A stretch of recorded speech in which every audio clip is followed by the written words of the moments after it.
Hey everyone, how's it going? It's Gunnison and welcome back to Spinnin the Tires. This last weekend, NASCAR went to Pocono Raceway, a generally boring track, and somehow these two races put on a great show, so we'll get right into what happened. Last weekend, NASCAR went to Pocono Raceway, the tricky triangle, NASCAR's only track with less than 4 turns, for a doubleheader weekend with a race on Saturday and a race on Sunday. Going into this weekend, expectations were low. For the first time this year, really, I said I expected a mediocre race. But mediocre is not at all what these races delivered. The Saturday race, to summarize, there were a lot of wrecks. Cole Custer, Ryan Newman, Corey LaJoie, and a few others all got damage, of course, meaning they had to go to backup cars for Sunday. So several incidents in that race, leading to plenty of restarts, plenty of good 3-4 wide and side-by-side racing. And the finish, though, was what made that race complete. Kyle Larson was coming to 1 lap to go as the leader.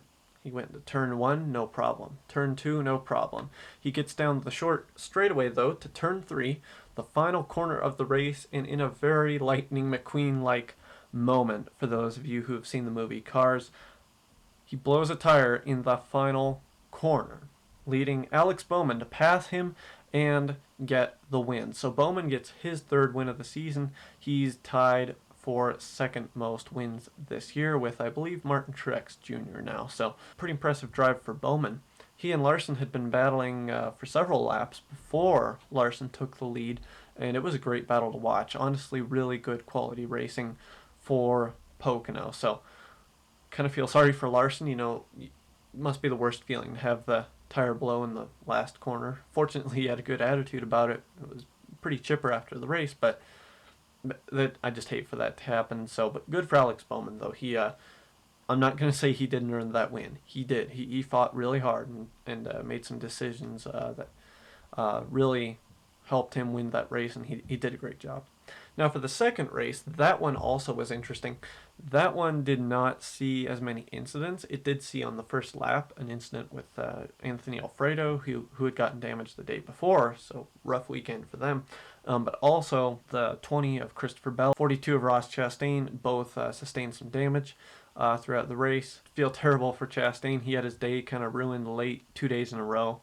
He was coming into this track with high expectations. He's won here before in trucks, so just an unfortunate day for them on the Ross Chastain number 42 crew, but they move on to next week at Road America, where I think they have a good shot. Now the finish of this race also was incredibly exciting. So with 3 laps to go, William Byron was leading the race. With 2 laps to go, Denny Hamlin was leading the race, and with 1 lap to go, Kyle Busch was leading the race. He then went on to win the race. Why did this happen? Why the rapid change of leaders? Well, it was a fuel mileage race. It was a good old-fashioned NASCAR fuel mileage race. I love to see it back. That was exciting. For the last 30 to 40 laps of the race, even though the racing was mediocre, it was fun to watch because there was this constant storyline of whether or not the drivers had enough fuel. And when push came to shove at the end, not all of them did. A whole lot of these drivers ran out of fuel in the final laps of the race. A lot of that resulting in bad finishes for them. Ross Chastain, unfortunately, ran out on the last lap, making his result even worse. But yeah, William Byron was pretty close on fuel. He was actually, it was an interesting battle because Kyle Busch had the most fuel out of all of them. So he could start pushing and stop saving fuel a little earlier. So he did this really clever thing where he started pushing earlier. He had the good to go. You're good on fuel. So he started pushing Denny Hamlin then to battle for the lead. Hamlin didn't quite have enough fuel. So Kyle Busch was being pretty smart here by, pushing Hamlin sort of out of his comfort zone with fuel. So maybe he would run out of fuel at the end. That was pretty clever. And then both Hamlin and Busch kind of quickly caught up to William Byron, forcing him to push. And of course he didn't have enough fuel. So just gradually, one by one, Byron and Hamlin dropped off, and Kyle Busch, with a great strategy, staying out one more lap before getting fueled in most of the field, won the race. I'm not a Kyle Busch fan at all. I've never liked him, but that was awesome. That was impressive. And, yeah, honestly, races like that, I love them no matter who the winner is, because dramatic fuel mileage finishes like that don't seem to happen very often anymore. And we've had two of those 2 weeks in a row, so maybe stuff is trending in the right direction for people that like the fuel mileage races. So, but yeah, that was fun. At least an A minus is what I'd give this weekend race at Pocono. Weekend races at Pocono, really. And yeah, great job. I think for a doubleheader to be successful, both races have to be good, and that happened this year. So kudos to Pocono Raceway for putting on a great show. So now we got to talk about next week's track real quick. Now, I am going to try to, from now on, keep the race previews a little more brief. Not going to quite as many things. Most of the stuff we can cover after the fact, after the race has happened. But my expectations for this week, NASCAR's, I think, 5th or 6th new track this year. Road America in Wisconsin. I expect drivers like Chase Elliott, Austin Cindric, and AJ Allmendinger to be good. Cindric and Allmendinger are part-time drivers, so that should be noted. So it'd be cool for one of them to get a win, and only their 5th start of the year. But yeah, they're going to Road America. Now, this isn't NASCAR's first time there. The Xfinity Series runs there every year, and the Cup Series did run there back in the 50s.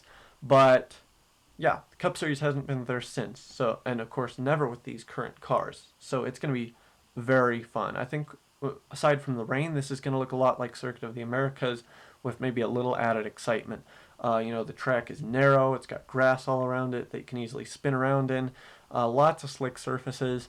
Plenty of low grip corners. It's going to be a thrilling weekend. And as of the time we take the green flag on Sunday, it's going to be NASCAR's longest track too, at over 4 miles long. So that's going to be a fun weekend of racing for the 4th of July. What better place to race on the 4th of July than Road America? So, and a lot of the paint schemes being run this weekend have been unveiled to be these beautiful patriotic cars. So really looking forward to the race and all the cars on track this week. But now we got to talk about a couple other things in NASCAR news real quick. First of all, Jeff Gordon is leaving the Fox broadcasting booth.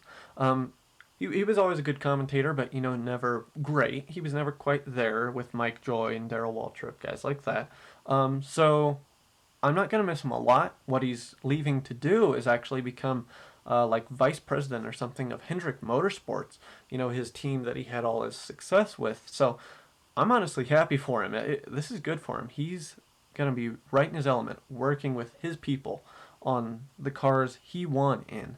It's going to be like a homecoming for him. I think he's going to be just, right at home. I don't think he was quite in his element in the broadcasting booth. So yeah, I'm happy for him. He's going to do great there, I'm sure. He's going to be able to improve the game over at Hendrick, if that's possible at all. They've been so dominant this year, but yeah, interesting news. But of course, Fox has to find a replacement for him. I think Larry McReynolds or Jamie McMurray is probably likely. A lot of people thought Larry McReynolds was unlikely until he kind of indicated otherwise, that he wouldn't mind, traveling track to track to commentate races. And he used to commentate back in the early 2000s. Made some great calls, honestly. So yeah, I'd like to see him up in the booth. Of course, he has his whole stat analysis role right now. I don't think him moving to the booth would have to take away from that. He could still give, all his trends and tidbits and facts and all this cool stuff. So yeah, I think it'll be interesting to see who they go with. Also, possibly the biggest news the past couple weeks, it's confirmed Brad Keselowski will become an owner driver for Roush Fenway Racing, which may be named Roush Fenway Keselowski Racing as of next year. It's assumed that he'll drive the number 6 next year, but we'll have to see about that, depending on whether or not Ryan Newman wants to retire. If he doesn't, they could become a 3-car team, but if so, they gotta be careful not to spread their resources too thin. But again, exciting to see that. I think Brad Keselowski's starting to fall out a little bit with... He's not quite at home anymore with Team Penske. He's had some friction with his teammates, especially after this year's Daytona 500 and the big wreck that happened there. So yeah, I think a new environment will be a much needed escape for him this year. I can't remember if he has a win already this year or not. I think he does, but he has not been quite there the past couple of years like he used to be, with 5 to 7 wins a year on some occasions. So I think he'll be poised for success in this ride. And I also think he'll be able to help Chris Buescher, his new teammate in the 17 car, get better, which will be great. And I think Buescher could win several races next year under that leadership, because Buescher's already on a big improvement swing this year. So I'm very excited to see what happens with that. So with that, enjoy your 4th of July weekend. Enjoy Road America. Until I review that race, I will see you next time on Spinnin the Tires.